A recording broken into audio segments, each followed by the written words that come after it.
1. Down to the last 8 teams. We're kicking off here. RQ Hoshi, Burmese Ghouls in this best of 3. One of these teams will be sent out of the tournament here after the series. So we all start here once again. Taking a look at the early rotations, emblems, nothing quite, out of the ordinary here.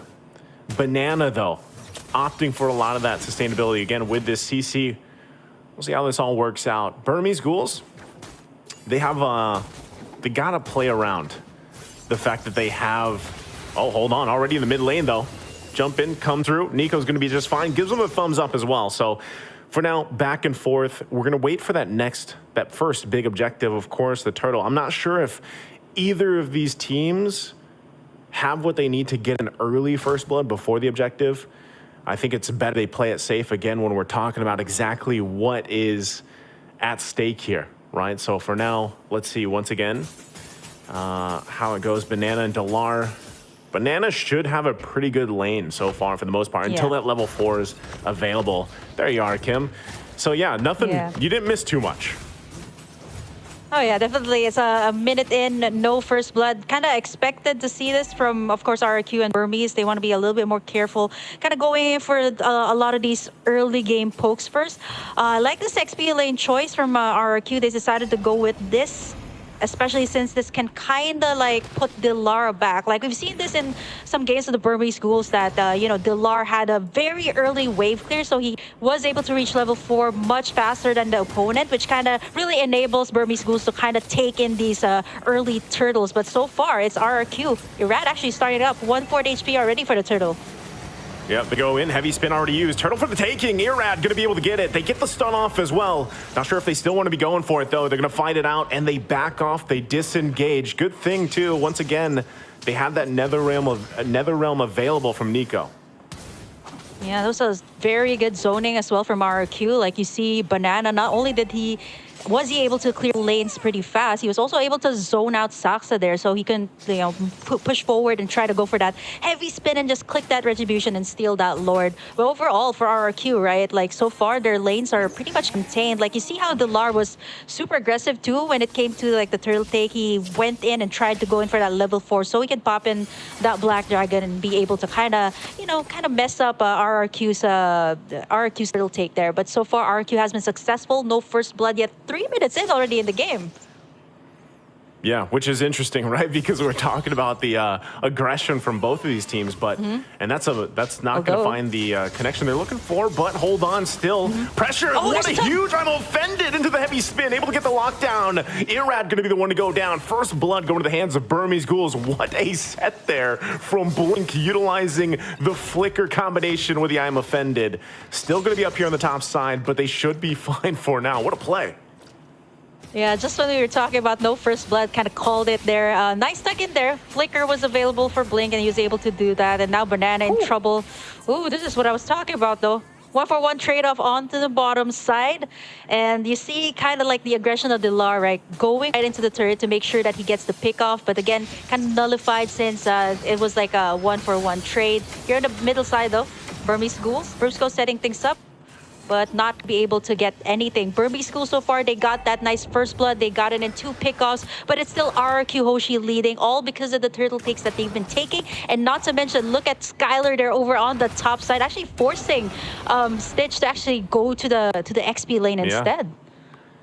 It's a good choice. I mean, a lot of these rotations happening here are very smart on both sides, for the most part. In early game, not anything too crazy happening. You see Blink, if he continues to do that every time the flicker's available to him, is really going to pay off, right, for Burmese Ghouls. That's kind of what they have to do. But Brusco on the other side, well-timed Annoying Fury is going to help them out. And not only that, but they have the extra CC available to them with Irad's kit. Dragon Form going to come down, still be working for this turtle. Second one, Sock's able to secure it. Gets the lockdown now on Irad. He's kind of stuck between the wall. He'll get taken out by DLAR.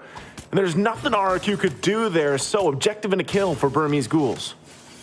I like how Burmese Ghouls also kind of like knew that Brusco there did not have that flicker, so they were so confident in trying to take down this turtle to the point that the RQ was just like trying to find the proper setup there. We kind of see the attempts there from Irad trying to go in for the Violet Requiem and the Spatial Migration, but it kind of backfired here onto RRQ. And now, so far, Burmese Ghouls, they've done a good job of equalizing things out. Brusco, though, goes in, yeah, jumps in, but look at that. Again, the sustainability is kind of the way, of course, NetherRealm works. It buys you a little more time, and they're going to be just fine.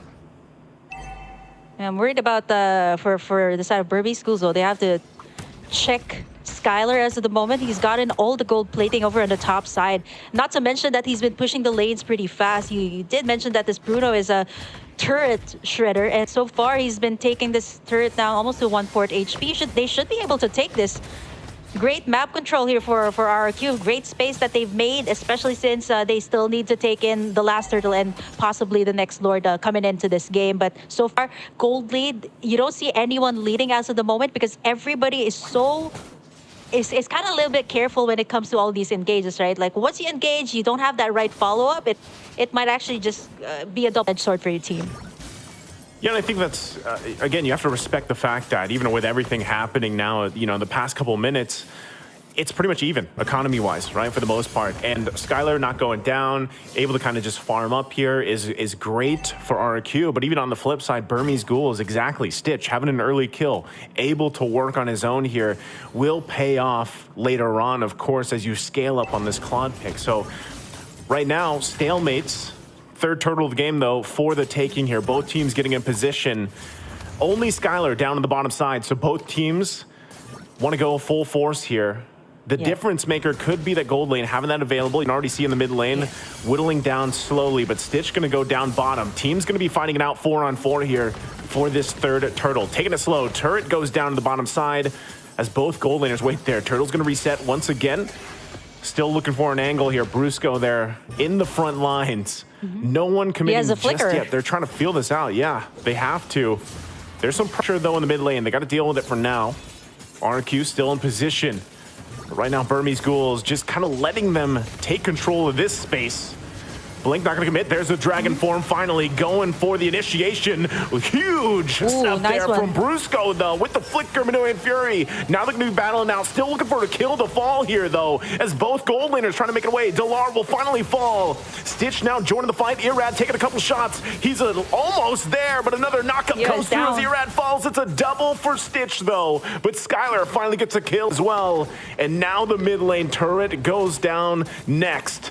They find wins on both sides here, but RQ pulling out just a little bit ahead. Now Soxa, buff can be worked on, and he's deleted by Banana, gets whittled down quickly. And that is tough for them. Stitch now the answer here with Blink still. Banana going to be able to get away from the I'm offended. Wow, so much back and forth here, Kim. Yeah, we kind of expected this coming out. All out brawl from the side. Burmese Ghouls, big window.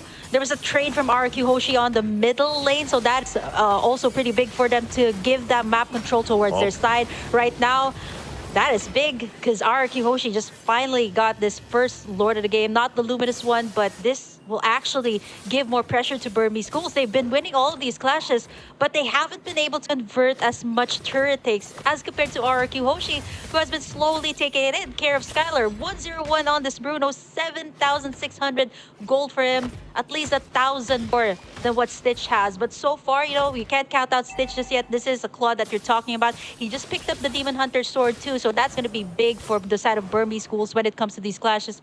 That blazing duet that Stitch has to time up really well. He also has that Purify, so pretty much he's just going to go for the cleanup work here if Burmese Ghouls decides to go in for the full engage. Okay, and with that, they got the Lord work in here. RQ now going to go ahead and get these turrets down, move around the map with the space that they garnered themselves. We'll be taking the resources as well on top of it. So Burmese Ghouls once again finding themselves in a troubling position. This round could slip out of their hands very quickly, depending on how they deal with this push. It's going to come down once again if Blink can find a setup that he's going to be looking for on this Ruby pick once again. He's kind of the big answer for them. DLAR also now at this point with Dragon Form has to be really careful on his positioning. Turret now in the mid lane, tier 2 going to fall into focus top side, tier 3. And you can already see Skylar very confidently just kind of poking down what he can. Shield's already taken care of as well in the mid lane. But right now, Burmese Ghouls holding it together on the defense. For Burmese Ghouls and RQ, what they both have in common right now is the timing of the ultimates. The Nether Realm here, the Blazing Duet. Even for the side of RQ, the timing here of Brusco's setup. He does have the flicker here. They want to go for the pressure here on the mid side. There's the tug in by Blink. Able to get the pull here, but he's still going to be able to stay alive through it all. Nether Realm comes down too. Dragon Form there to cut him off a little bit. DLAR, though, takes quite a few shots. No one goes down in the exchange. Big item picks up as well. The Flask of the Oasis now for Brusco. Sustainability going to be there, and they're getting another turret as well. The jump in from Irad finds the Requiem. Now Banana also unleashing. Stitch able to get the kill, but it's Nico that falls. 2 down for Burmese Ghouls and RQ. Looking to end game number 1 here, working on the crystal. Can Burmese Ghouls clear the waves, keep it together? They find a little bit of room to work with. Blink's the one to fall, but Skylar has so much damage on this Bruno, and that looks like it's going to be it as RRQ takes game number 1. Ow.